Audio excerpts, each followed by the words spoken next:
Good morning, everybody. I decided, me and Diesel here, just for the heck of it, I'm gonna try to do a little digging in here, in this overhang. See if I can find any Appalachian treasures. I will do a little digging, see what we can find. If we don't find anything, it's nothing but a little bit of time and work.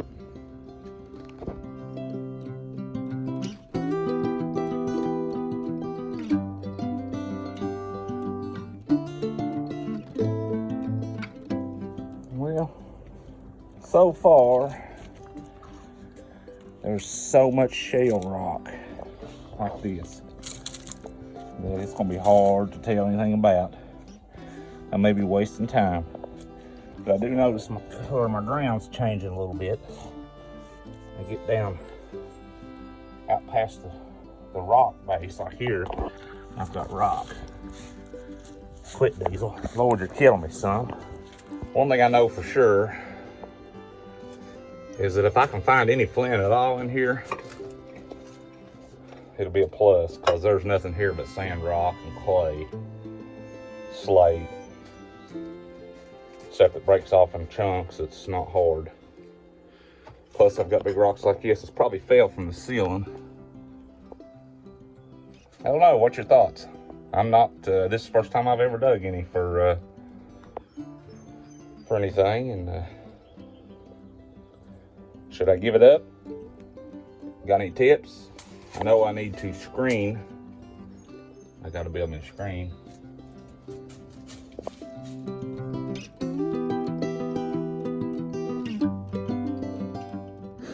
Hey everybody, I'm going to show you some clips of something that looks very similar to Usnea, old man's beard, but I found it growing on the ground. I even found some intermingled amongst moss.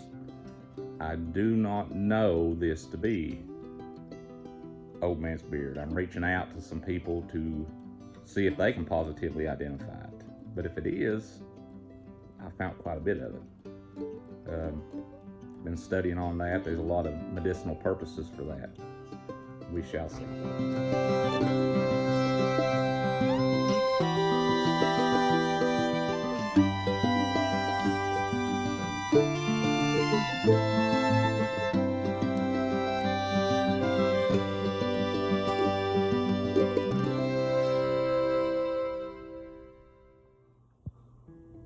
So something else I was going to share with y'all. All my life I've heard from my dad and my uncles and family that we were related to the Hatfields and McCoys through the Vances. I have done a little research. It does look like we are related. But I took a trip to Pikeville, Kentucky, and actually over in West Virginia.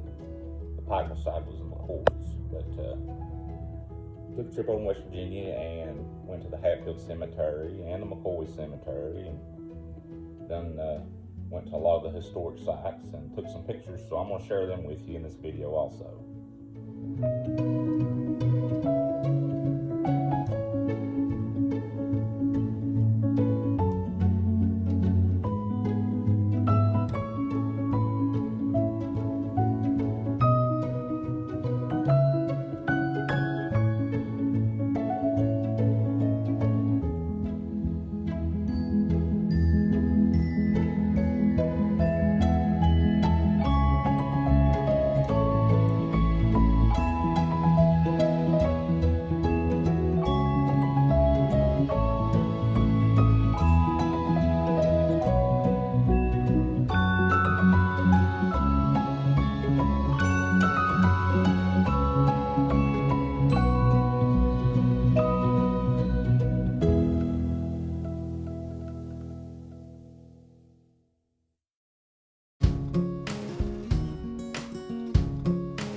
Okay, on my chicken tractor, I'm building the main frame.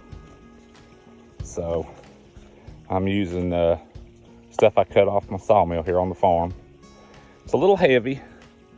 I'm gonna try to use wheels that'll kick down on the back so that I can pick them up whenever I get where I'm going, so there's no gaps underneath. I'll show you that here to come. I gotta get the main frame up here. I'm using screws and I'm drilling and countersinking them a little bit. Let's see right here. That way I get more screw into this piece. Because my screws are a little short. You might be able to see down in there. But anyway, then on the back side too. Hey Diesel. Okay, so this is my lever action wheels for the back of that. You'll understand better how it works in a minute. It's not my idea. I seen somebody else do it and I thought, man, that's awesome. So you can kick them down when you want to move it, kick them back up, and it's set down solid, the chicken tractor. So I just took a long bolt, added a spacer, which you can use pipe or whatever you have to make a spacer out of. Another washer and a nut here. And I'll tighten that up.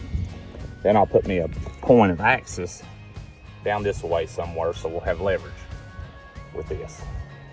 So I'll mount this on the back.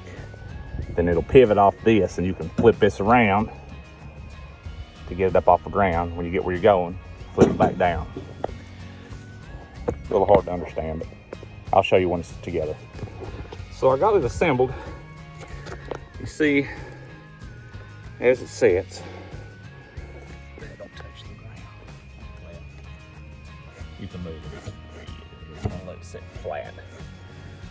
But when it's time to move it, where it pivots off this point, check it out. And as I lift it, it lifts the back up, slide me a pin through. Ta-da-da. And that gets it up off the ground till I move it. When I get to where I'm going, I simply raise this up, pull my pin out, and down she goes. In fact, I may drill another hole and put the pin it to where it's flush. I could probably even put it right there. That's my design. We'll see how it goes. All right, everybody. I got both of them installed. I got them both in the lifted position. See how far it lifts it up. Now, an adult chicken shouldn't fit under that during the move. Shouldn't. We'll see. I may have to make some adjustments. But once I get it where it's going,